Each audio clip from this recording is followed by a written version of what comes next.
천국에 대해 어떻게 생각하시나요? 이 장소가 존재한다고 믿으십니까? 만약 그렇다면 그것은 천상의 빛과 음악이 가득한 영역으로 합창단이 화려한 건축물과 눈부신 아름다움 속에서 하나님을 예배하는 장소일까요? 수많은 보석들과 금과 은의 찬란한 장식이 떠오르시나요? 이것은 어느 정도 사실이겠지만 전체 그림은 아닙니다. 혹시 천국을 거대한 오목한 돔의 안쪽 표면으로 상상해 보신 적이 있나요? 이 돔은 지구 전체를 덮고 있으며 그 끝이 수평선에 가까워질 때는 때때로 닿지 않는 것처럼 보이기도 하지만 결코 그러지 않습니다. 언제나 그 아래의 땅을 덮고 있죠. 지구의 거의 모든 사람들은 천국에 대한 어떤 인상을 가지고 있습니다. 천국의 광대한 가능성을 고려할 때 다양한 용어들이 천국을 묘사하는 데 사용된다는 점을 기억해야 합니다. 단수명사 천국은 그 통일성을 강조합니다. 다른 표현들은 천국의 다양한 측면이나 부분들을 나타내는 것처럼 보입니다. 예를 들어 천국들 또는 천상의 장소들이라는 용어들은 서로 다른 장소들이 천국이라는 이름 아래 모여 있음을 암시합니다. 이러한 장소들은 때에 따라 다른 존재나 활동에 헌신될 수 있습니다. 고린도후서 12장 2대 4절에서 바울은 이렇게 기록합니다.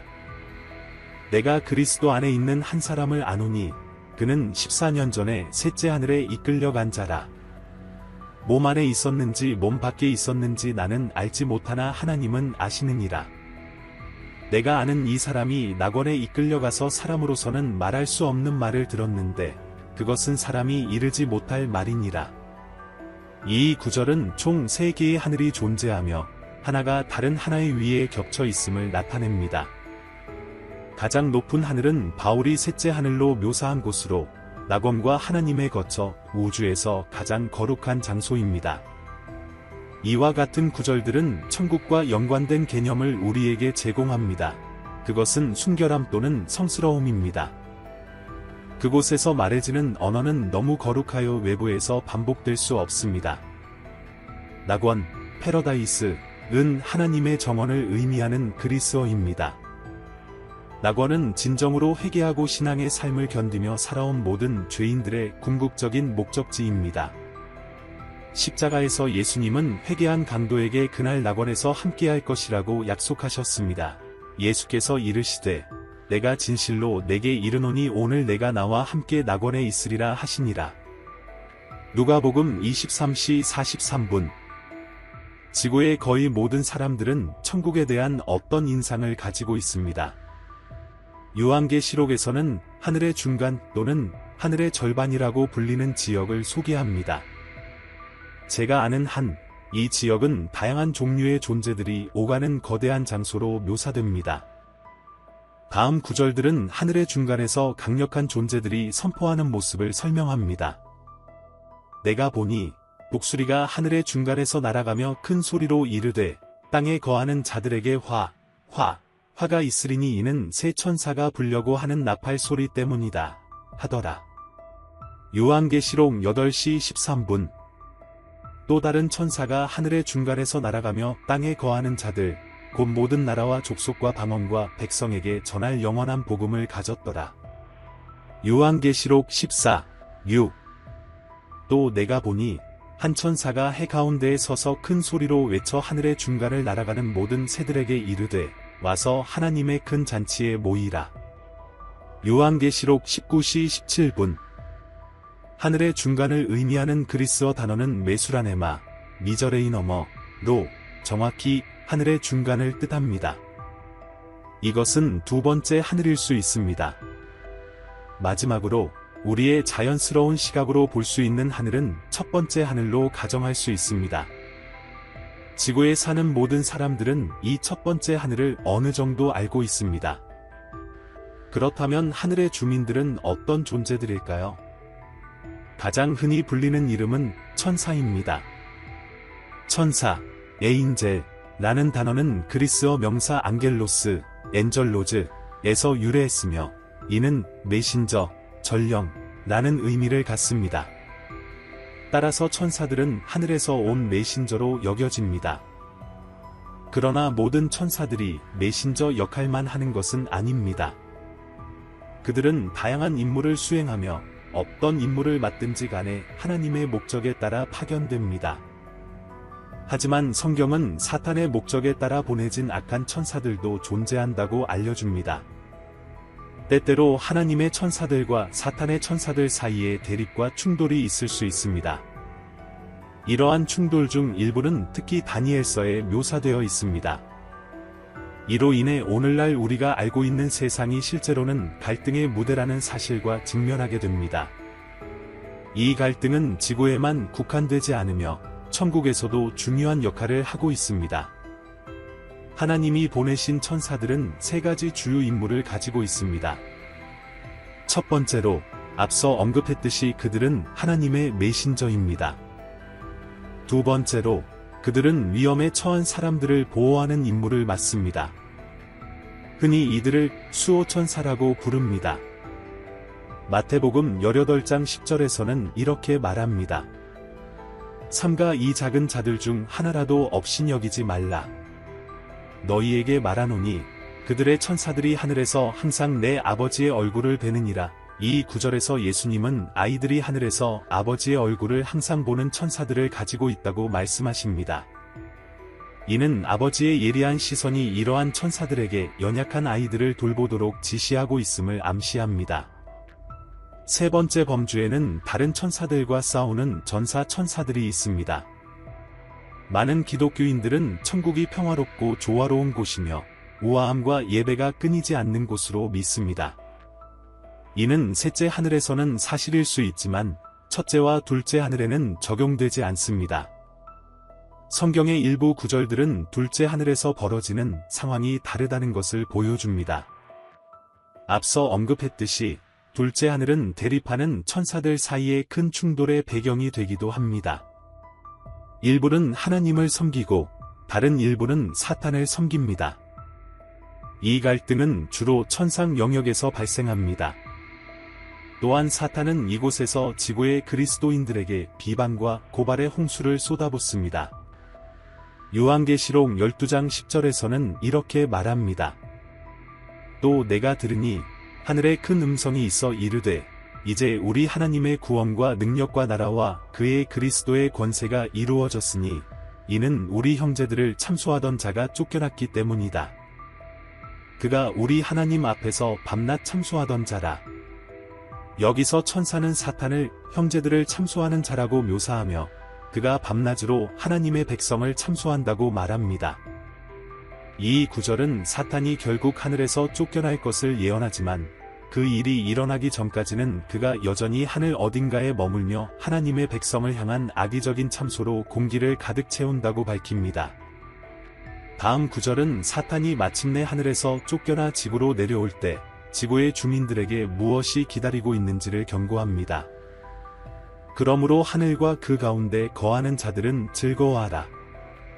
그러나 땅과 바다여 화 있을진저 이는 마귀가 자기의 때가 얼마 남지 않은 줄을 알므로 크게 분노하여 너희에게 내려갔습니다. 요한계시록 12시 12분. 이 구절들은 사탄에게 남은 시간이 얼마 남지 않았음을 예고합니다. 아직 그 시간이 오지 않았지만 가까워지고 있을지도 모릅니다. 분명히 여기서 묘사된 사건들은 아직 일어나지 않았습니다. 따라서 우리는 사탄의 현재 활동에 대해 현실적으로 이해해야 합니다. 많은 기독교인들은 사탄이 지옥에 갇혀 있다고 말하지만 이는 사실이 아닙니다. 지옥에는 죽음, 데스, 과학, 하데스, 헤이디즈, 라는 두 명의 사탄의 왕자가 지배하고 있지만 사탄 자신은 자유롭게 우주를 돌아다닙니다. 요한계시록 20장 13절은 이렇게 말합니다.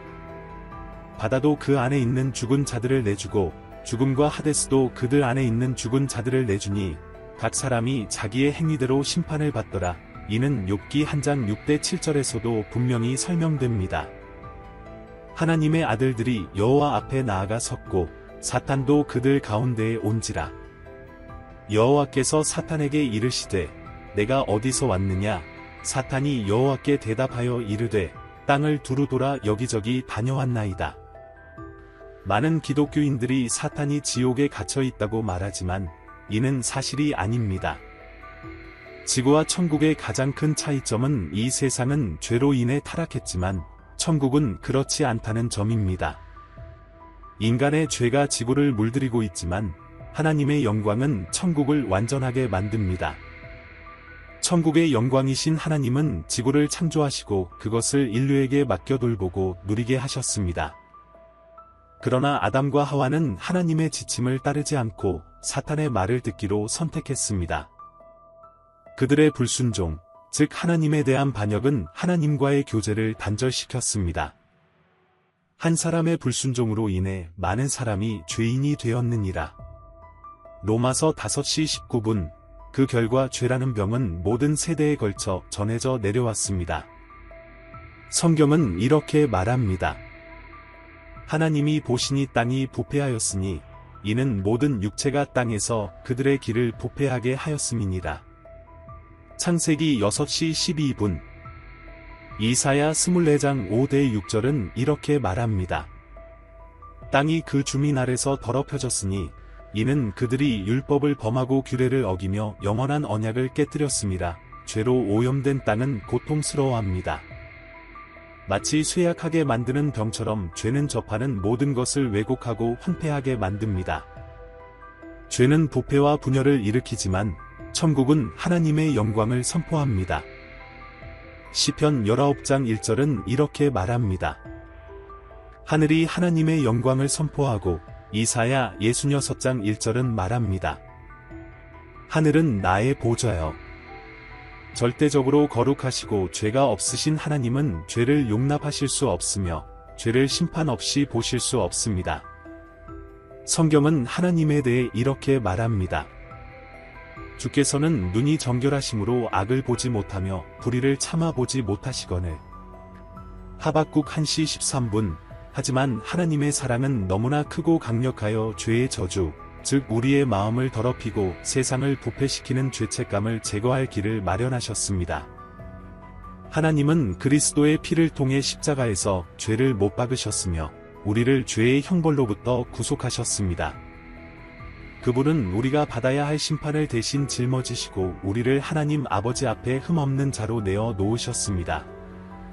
예수 그리스도는 세상의 구원자이십니다.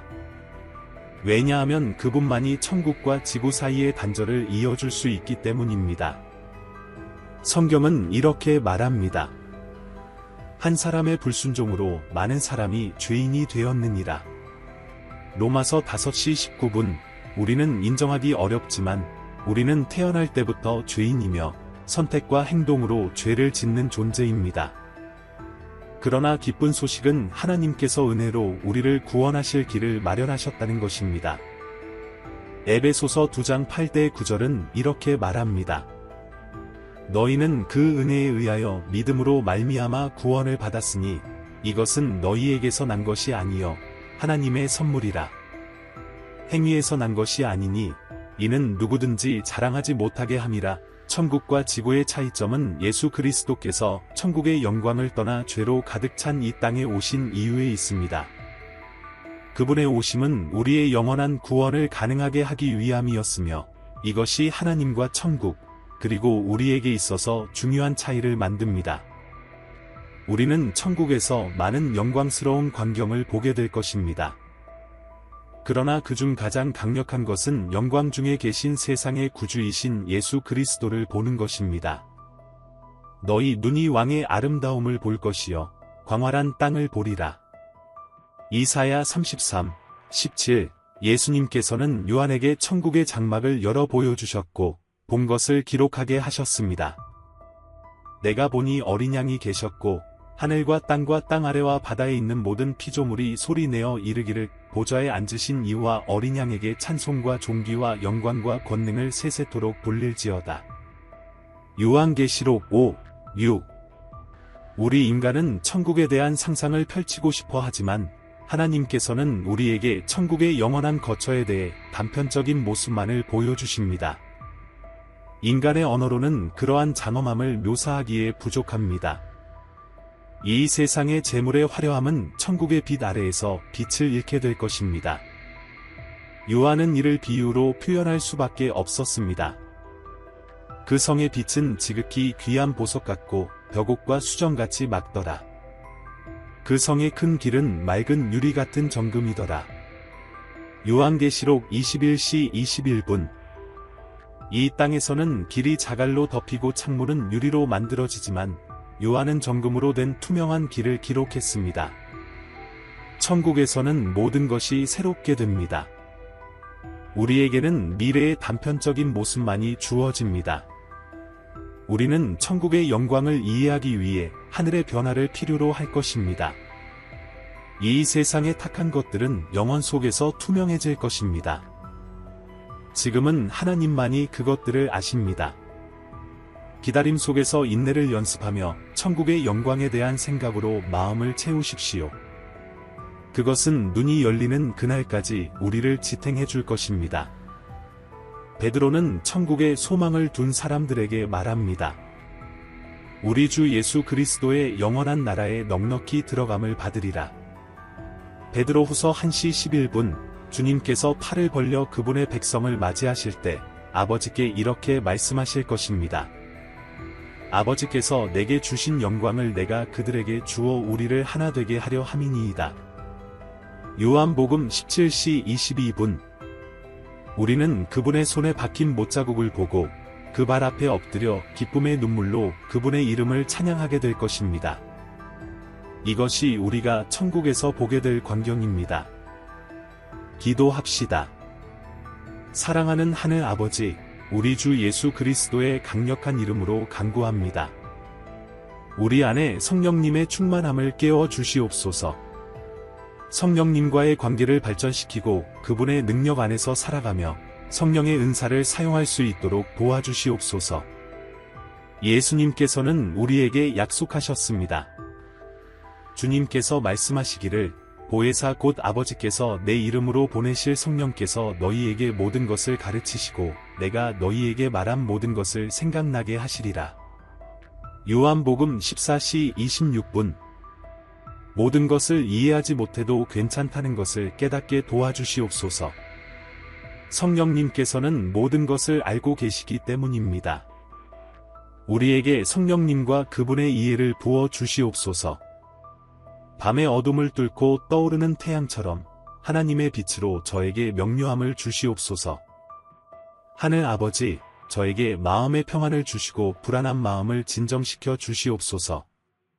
제 영혼은 마치 폭풍우 속의 바다와 같습니다. 제 인생의 목적을 찾고 주님께서 준비하신 길을 걸어갈 수 있는 에너지와 정신적 명료함을 주시옵소서. 하나님의 사랑을 신뢰합니다. 주님께서 이 밤을 지나는 동안 저를 도와주실 줄 믿습니다. 밤의 어둠을 뚫고 떠오르는 태양처럼 하나님의 빛으로 저에게 명료함을 주시옵소서. 선하신 아버지, 성령님을 통해 저희의 삶 속에 온전히 임재하여 주옵소서. 모든 시험과 유혹을 이길 수 있는 힘을 주시옵소서. 우리를 그리스도의 진정한 제자로 만들어 주시옵소서. 성경은 이렇게 말합니다. 하나님이 우리에게 주신 것은 두려워하는 마음이 아니요 오직 능력과 사랑과 절제하는 마음이라. 디모데후서 1, 7. 저의 마음을 그리스도의 마음과 같이 발전시켜 주시옵소서. 성령님, 제 삶 속에 거하시고 제가 언제나 하나님 안에 거하게 하소서. 성령님, 저희를 불쌍히 여겨 주시옵소서. 저의 모든 어려움 속에서 저를 강하게 하시고 성령님의 보이는 은사들을 주시며 그분의 12가지 열매가 제 안에서 자라게 하소서. 성령님, 모든 인류가 구원을 얻고 진리의 지식을 얻게 되기를 바라시는 성령님, 그들에게 주님의 강력한 빛과 사랑을 비춰주시고 그들이 믿음과 소망과 사랑의 일치 속에서 하나님을 영화롭게 하게 하소서. 성령님께서 감동하신 선교의 영으로 충만한 일꾼들을 보내 주옵소서. 아멘. 영광의 왕이신 주님, 아버지의 약속인 진리의 영을 저희에게 보내 주옵소서. 주님께로부터 오시는 위로자께서 저희를 비추시고 모든 진리로 채워주시기를 간구합니다. 주님께서 약속하신 대로 말입니다. 아멘.